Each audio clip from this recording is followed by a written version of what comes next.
Halo, assalamualaikum warahmatullahi wabarakatuh. Bagaimana keadaanmu? Masih stabil? Salam stabil untuk kamu dan orang-orang yang kamu sayangi. Semoga kamu masih terus diberikan kestabilan kehidupan dalam hal kesehatan, ekonomi, dan psikologi supaya nggak gampang marah-marah. Kesehatan paling penting ya, karena sekarang sedang era di mana eh, COVID semakin meningkat ya, dan kamu semoga masih terus diberikan kestabilan agar bisa berpikir, bertindak, dan berperilaku stabil di tengah-tengah kondisi yang semakin gak stabil ini gitu. Nah, karena tadi kita ada bilang masalah keuangan ya, kestabilan keuangan, kali ini saya pengen membahas istilah-istilah dalam bidang ilmu keuangan di dalam Kamus Besar Bahasa Indonesia. Nah, ini dia. Jadi buat orang-orang kita-kita nih yang penting nih, terutama milenial-milenial, harus peduli sama keuangan. Jadi paling nggak kita tahu dulu istilah-istilah keuangan supaya nanti kita bisa mengaplikatifkannya ke dalam hidup. Gitu kurang lebih. Ini dia istilah-istilah dalam bidang ilmu keuangan yang ada di Kamus Besar Bahasa Indonesia. Ayo sama-sama kita pelajari. Kita boleh bangga dengan menggunakan bahasa asing, tapi jangan sampai bangga kita terhadap bahasa asing lebih tinggi dari bangga kita dengan menggunakan bahasa Indonesia. Ayo sama-sama kita menjadikan bahasa Indonesia menjadi raja di tanah airnya sendiri.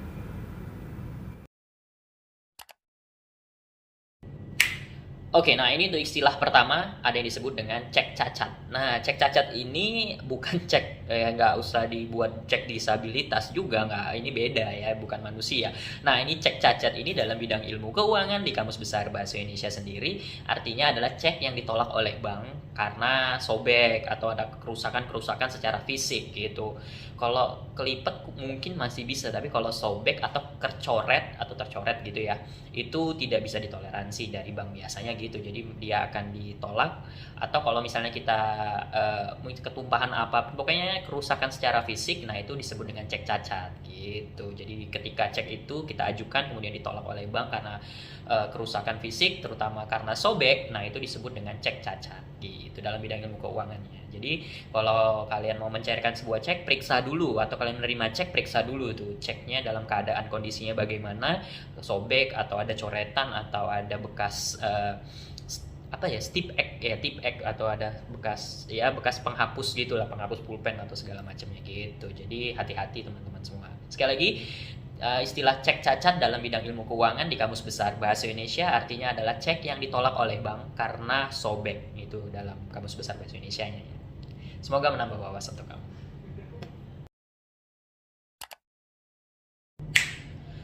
Oke, nah istilah selanjutnya ini dalam bidang ilmu keuangan di Kamus Besar Bahasa Indonesia ada yang disebut dengan cek intern. Itu bukan situs gosip atau acara gosip, itu insert ya, bukan, beda.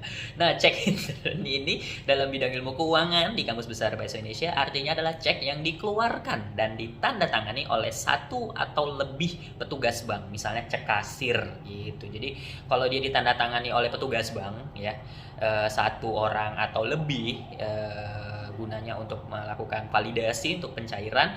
Nah, ceknya itu disebut dengan cek intern gitu dalam bidang ilmu keuangannya. Nah, sekali lagi, cek intern dalam bidang ilmu keuangan di Kamus Besar Bahasa Indonesia artinya adalah cek yang dikeluarkan dan ditandatangani oleh satu atau lebih petugas bank, misalnya cek kasir itu dia. Jadi kalau di bank sana, petugas banknya mungkin mengeluarkan cek ya untuk cek kasir gitu ya, untuk uang yang ada di dalam berangkasnya gitu kurang lebih lah. Sekali lagi, cek intern ya, itu dalam bidang ilmu keuangan. Semoga menambah wawasan untuk kamu.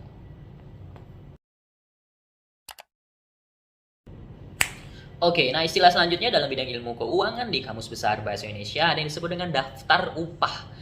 Nah, daftar upah ini artinya adalah daftar yang memuat upah dari para pekerja dalam jangka waktu tertentu seperti mingguan atau bulanan. Jadi kalau misalnya kita bangun rumah mungkin ya, ini ada buruh ya, itu ada tukang ya. Nah, daftar upah. Kalau kita perajin ya, biasanya kita sih nyerahkan aja ke developernya ya, enggak ya. Iya, kalau kita misalnya bangun rumah sendiri itu kayaknya kita punya daftar upah, atau misalnya kita punya usaha rumahan. Nah, kita punya daftar upahnya, dan di situ daftar upah itu berisi daftar para pekerjanya, berapa minggu kerjaannya, berapa penghasilannya selama periode tertentu, misalnya mingguan, harian juga bisa, harian, mingguan atau bulanan gitu. Jadi daftar upah ini memuat semua kelengkapan-kelengkapan atau bukti-bukti bahwa dia memang bekerja untuk kita, dan kita keluarkan berdasarkan daftar upah tersebut gitu. Jadi kalau dia minta pun itu bisa jadi bukti bahwa dia memang pernah bekerja sama kita, di tempat kita gitu kurang lebih. Sekali lagi, daftar upah dalam bidang ilmu keuangan di Kamus Besar Bahasa Indonesia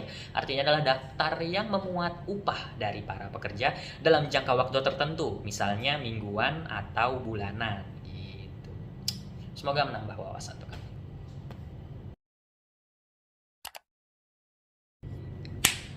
Oke, istilah selanjutnya dalam bidang ilmu keuangan di Kamus Besar Bahasa Indonesia ada yang disebut dengan demonetisasi. Demonetisasi ini artinya adalah penghapusan atau penarikan kembali fungsi standar moneter dan alat pembayaran tertentu gitu. Nah, contohnya itu kayak misalnya YouTube ya. YouTube itu kan buat orang-orang yang sudah monetisasi, buat konten-konten channel-channel yang sudah monetisasi, sewaktu-waktu kalau YouTube merasa bahwa ada kejanggalan di dalam channelnya atau pelanggaran-pelanggaran yang melanggar aturan yang udah dibuat YouTube, nah YouTube bisa melakukan demonetisasi terhadap channel-channel tertentu yang dirasa melanggar aturan per-YouTubean duniawi, itu kurang lebih.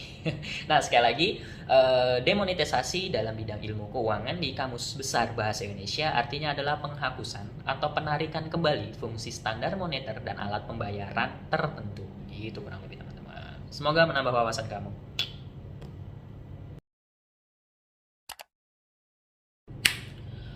Oke, istilah selanjutnya disebutkan dilusi. Beda ya sama delusi.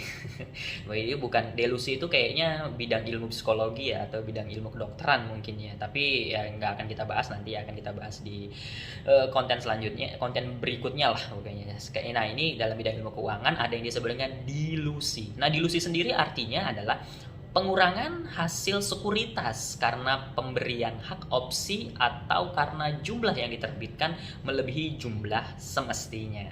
Nah, ini sekuritas ya, saya kurang paham untuk melakukan penjelasannya, tapi kurang lebih dilusi itu artinya adalah itu tadi yang saya sebutkan. Nah, sekali lagi, dilusi dalam bidang ilmu keuangan di Kamus Besar Bahasa Indonesia ini berkaitan dengan sekuritas yang artinya adalah pengurangan hasil sekuritas karena pemberian hak opsi atau karena jumlah yang diterbitkan melebihi jumlah semestinya. Jadi kalau misalnya sudah keluar sekuritasnya, kemudian mungkin ini dalam bidang ilmu sekuritasnya ya, lebih dari apa yang diajukannya, nah pengurangannya itu disebut dengan dilusi kurang lebih gitu. Semoga menambah wawasan.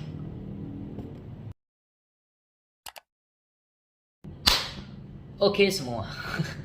Oke, itu tadi adalah beberapa istilah-istilah dalam bidang ilmu keuangan yang ada di Kamus Besar Bahasa Indonesia. Semoga apa yang saya sampaikan, apa yang saya bacakan, apa yang saya kontenkan bisa memberikan tambahan wawasan dan tambahan pengetahuan serta menambah kekayaan perbendaharaan kata kita, sehingga kita paling nggak tahu istilah-istilah yang ada di dalam Kamus Besar Bahasa Indonesia, terutama kali ini dalam bidang ilmu keuangan. Ya, melek finansial itu penting biar bisa kaya kayak Doni Salaman dan Indra Kents. Jangan ya, kalau kaya tapi hasil yang nggak baik untuk apa, tapi kan kita nggak tahu ya, semua masih dalam proses hukum, nggak ada urusannya sama saya. Pokoknya saya hanya menyampaikan apa yang ada di Kamus Besar Bahasa Indonesia dalam bidang ilmu keuangan. Itu tadi kira-kira ada beberapa istilah-istilah dalam bidang ilmu keuangan. Terima kasih yang sudah menyaksikan, terima kasih yang sudah mau menonton konten saya dan channel saya. Akhir kata dari saya, assalamualaikum warahmatullahi wabarakatuh. Salam stabil untuk kamu dan orang-orang yang kamu sayangi. Semoga kamu masih terus diberikan kesempatan untuk bisa berpikir, bertindak, dan berperilaku stabil di tengah kondisi yang semakin gak stabil ini. Dan kita semua, kamu, orang-orang yang kamu sayangi, ayah, ibu, masih terus diberikan kestabilan, kesehatan.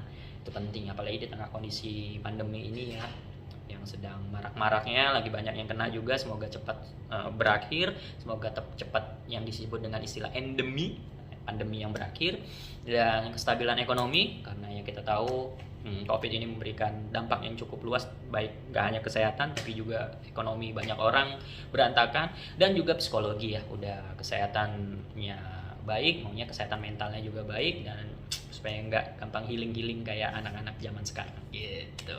Semoga semua masih tetap stabil aja. Kata dari saya sekali lagi, terima kasih. Assalamualaikum warahmatullahi wabarakatuh. Salam stabil. Salam stabil. Assalamualaikum warahmatullahi wabarakatuh.